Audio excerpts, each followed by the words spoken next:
하나님이 사랑하시는 비산동교회 성도님들, 지난 하루 동안 평안하셨습니까? 지혜는 우리의 어두운 눈을 떠서 참 생명이신 예수 그리스도를 보게 해줍니다. 잠언의 말씀 하나하나는 예수 그리스도를 향하여 나아가는 선하고 의로운 길이 됩니다. 오늘 우리에게 주신 말씀 붙잡고 예수 그리스도께 더 가까이 나아가는 우리 모든 성도님들이 되시길 바랍니다. 기도하겠습니다. 사랑의 하나님 아버지, 오늘 말씀을 통해 우리의 어두운 눈을 밝히 떠서 주님을 바라보게 하여 주옵소서. 눈 어두워 보지 못하는 삶이 아닌 눈을 밝히 떠서 주님을 바라보는 삶을 살게 하여 주옵소서. 이 모든 말씀 우리 주 예수 그리스도의 이름으로 기도드립니다. 아멘. 오늘 우리에게 주시는 하나님의 말씀은 잠언 13장 12절에서 25절까지 말씀입니다. 하나님의 말씀을 함께 읽겠습니다. 소망이 더디 이루어지면 그것이 마음을 상하게 하거니와 소원이 이루어지는 것은 곧 생명나무니라.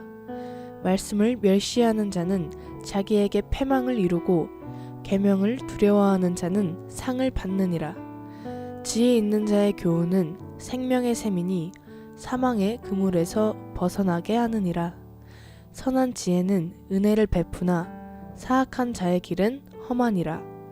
무릇 슬기로운 자는 지식으로 행하거니와 미련한 자는 자기의 미련한 것을 나타내느니라. 악한 사자는 재앙에 빠져도 충성된 사신은 양약이 되느니라. 훈계를 저버리는 자에게는 궁핍과 수욕이 이르거니와 경계를 받는 자는 존영을 받느니라. 소원을 성취하면 마음에 달아도 미련한 자는 악에서 떠나기를 싫어하느니라. 지혜로운 자와 동행하면 지혜를 얻고 미련한 자와 사귀면 해를 받느니라. 재앙은 죄인을 따르고 선한 보응은 의인에게 이르느니라. 선인은 그 산업을 자자손손에게 끼쳐도 죄인의 재물은 의인을 위하여 쌓이느니라. 가난한 자는 밭을 경작함으로 양식이 많아지거니와 불의로 말미암아 가산을 탕진하는 자가 있느니라. 매를 아끼는 자는 그의 자식을 미워함이라. 자식을 사랑하는 자는 근실이 징계하느니라. 의인은 포식하여도 악인의 배는 줄이느니라. 아멘.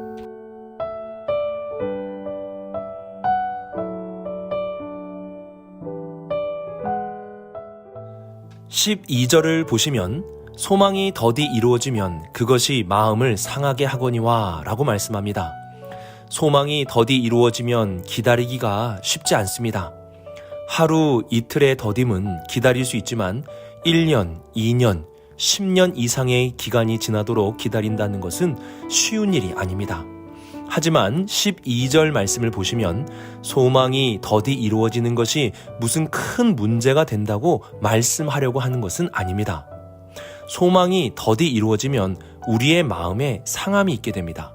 그러나 그 소원이 이루어지게 되면 곧 생명나무가 됩니다. 더디 이루어질 수는 있지만 이루어지기만 한다면 이는 우리의 큰 기쁨이며 만족과 행복이 되는 것입니다. 잠언은 12절 이후에 말씀을 멸시하는 자는 패망을 이루고 계명을 두려워하는 자는 상을 받는다고 말씀합니다. 계명을 두려워하는 자는 하나님이 주시는 상을 받습니다. 그리고 14절을 보시면 지혜 있는 자의 교훈은 생명의 샘이니 사망의 그물에서 벗어나게 하느니라고 말씀합니다. 1절에서 생명나무와 3절에서 생명의 샘은 서로 비슷한 말로 연결을 하고 있습니다. 잠언은 우리의 소망이 더디 이루어질 수 있고 이로 인해서 마음이 상할 수도 있다는 것을 알려줍니다. 그러나 그 다음에 계명을 두려워하는 자는 하나님께 상을 받고 생명의 샘을 얻게 될 것이라 말씀합니다. 우리의 소망이 더디 이루어지는 것 같지만 우리가 하나님의 말씀을 두려워하고 그 말씀을 들으며 살아간다면 하나님이 상으로 주시고 생명의 샘, 생명나무가 이루어질 것을 말씀해 주는 것입니다. 우리 안에 소원을 가지고 살아가는 것도 중요하지만 그 소원을 이루어가는 통로는 주님의 말씀에 대한 우리의 자세에 달려 있다는 것입니다. 우리가 하나님의 말씀을 두려워하고 살아간다면 하나님이 내 마음의 소원보다 더 좋은 상을 우리에게 베풀어 주실 것입니다. 예수님은 하나님에 대해서 이렇게 말씀해 주셨는데요. 너희 하늘 아버지께서 이 모든 것이 너희에게 있어야 할 줄을 아시느니라. 하나님은 아시는 하나님이십니다. 우리의 소망, 그보다 더 좋은 소망이 무엇인지 하나님은 다 아십니다. 그래서 우리가 하나님의 말씀 안에 살아간다면 하나님께서는 우리에게 있어야 할 가장 좋은 것을 베풀어 주시는 분이십니다. 그러므로 우리에게 있어서 정말 중요한 것은 소망을 품는 것과 함께 하나님의 말씀을 두려움으로 지키며 살아가는 것입니다. 이러한 삶이 있다면 하나님의 때에 우리에게 가장 좋은 상을 베풀어 주실 것입니다.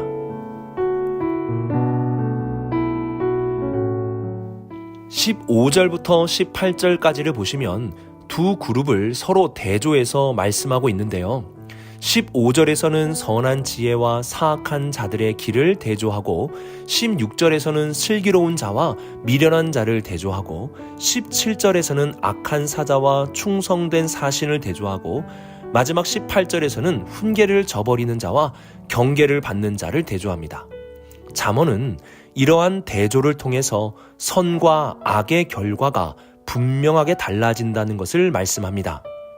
이를 잠언에서 나타나는 보응의 신학이라고 말합니다. 보응이라는 것은 선한 일을 하면 선한 결과가 있고 악한 일을 하면 악한 결과가 있다는 것입니다. 왜 우리의 삶에는 이러한 보응이 있는 것일까요? 이유는 바로 하나님이 계시기 때문입니다. 하나님이 선하시고 정의로우신 분이시기 때문에 악에 대해서는 반드시 심판하시고 선에 대해서는 복을 더하여 주시는 것입니다. 하나님이 없다고 여기는 사람은 악을 행하여도 두려움이 없습니다. 왜냐하면 보응을 모르기 때문입니다. 하지만 하나님이 있다고 믿으며 살아가는 우리는 늘 나의 삶을 돌아보아야 합니다. 잠언 15장 3절을 보시면 여호와의 눈은 어디서든지 악인과 선인을 감찰하시느니라고 말씀합니다. 하나님은 악인과 선인을 어디에서든지 감찰하시고 그에 따른 복과 화를 내리시는 분이십니다. 그래서 오늘 말씀 21절을 보시면 재앙은 죄인을 따르고 선한 보응은 의인에게 이르느니라고 말씀합니다. 이처럼 하나님은 악한 행위와 선한 행위에 대해서 갚으시는 분이십니다.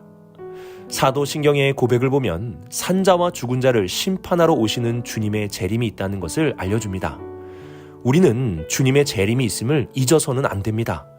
그때는 산자와 죽은 자 모든 사람을 하나님께서 심판하실 것입니다.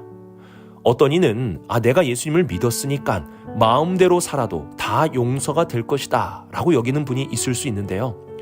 온전한 믿음이라는 것은 믿음을 가지고 사는 것입니다. 믿음을 가지는 것에서 사는 것까지 가야 온전한 믿음이 될 수 있는 것입니다. 예수님은 이러한 행함이 없는 믿음을 모래 위에 지은 집이라고 말씀하셨습니다. 평소에는 똑같아 보이지만 홍수가 나고 바람이 불면 무너져 버리는 믿음이 바로 이러한 믿음입니다. 우리는 잠언의 말씀을 통하여 우리의 행함에 대해서 하나님의 보응이 있음을 기억해야 합니다. 그래서 더 선하게, 더 정직하게 하나님이 보시기에 기뻐할 만한 삶을 살도록 최선을 다해야 합니다. 이러한 우리의 믿음의 삶은 주님이 다시 오시는 그날에 우리에게 놀라운 결과로 나타나게 될 것입니다. 오늘 하루도 믿음을 가지고 믿음의 선한 삶을 살아갈 수 있는 우리 모든 성도님들이 되시길 주님의 이름으로 축복합니다.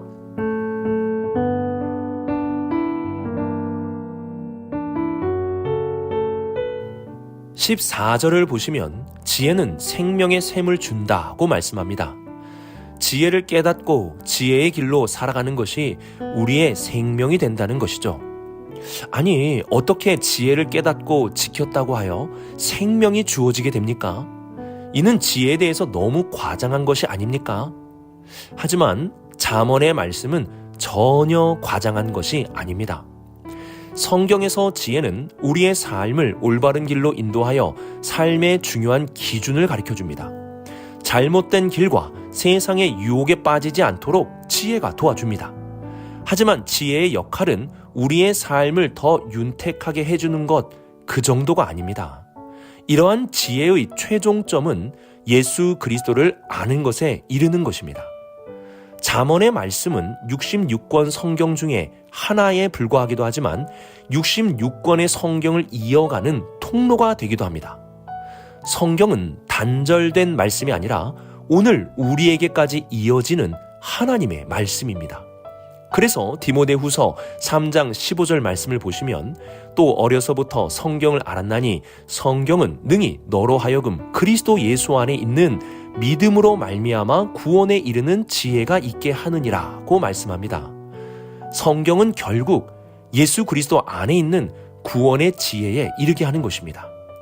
예수님을 아는 구원의 지혜를 얻게 하는 것이 바로 성경의 기록의 중요한 목적입니다. 잠언도 이러한 흐름 속에 있는 것입니다. 지혜는 우리로 하여금 생명이신 예수님을 알도록 인도해 줍니다.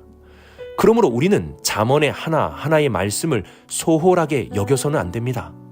그 잠언의 말씀 하나하나를 지키고 순종하는 삶을 살아갈 때 우리는 생명이신 그리스도께 더 가까이 나아갈 수 있게 되는 것입니다.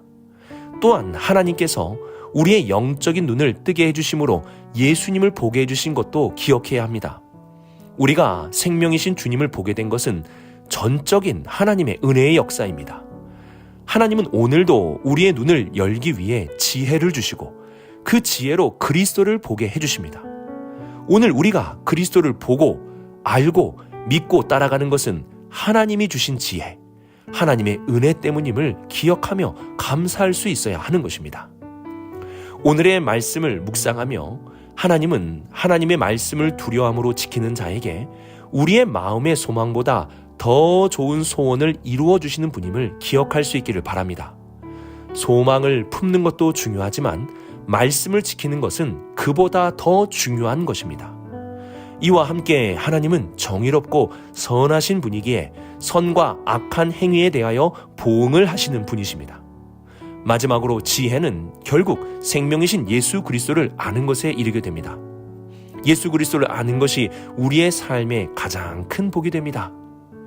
오늘 하루도 우리의 눈을 열어 그리스도를 보게 하시고 믿게 하시고 따르게 해주신 하나님께 감사하며 지혜의 길로 나아가는 복된 하루가 되시길 주님의 이름으로 축복합니다. 기도하겠습니다. 우리에게 지혜를 주시는 사랑의 하나님 아버지, 주님이 주시는 지혜를 지킴으로 더 좋은 소원을 이루어 주시고 주님의 지혜를 통해 예수 그리스도를 온전히 바라보게 하여 주심에 감사를 드립니다. 우리의 삶을 잘 돌아보면 악한 길에 빠지지 않게 지켜주셔서 주님의 참된 복을 받게 인도해 주신 하나님의 은혜가 있음을 기억합니다. 오늘도 이러한 지혜의 길로 우리 모두를 인도하여 주옵소서. 이 모든 말씀 우리 주 예수 그리스도의 이름으로 기도드립니다. 아멘.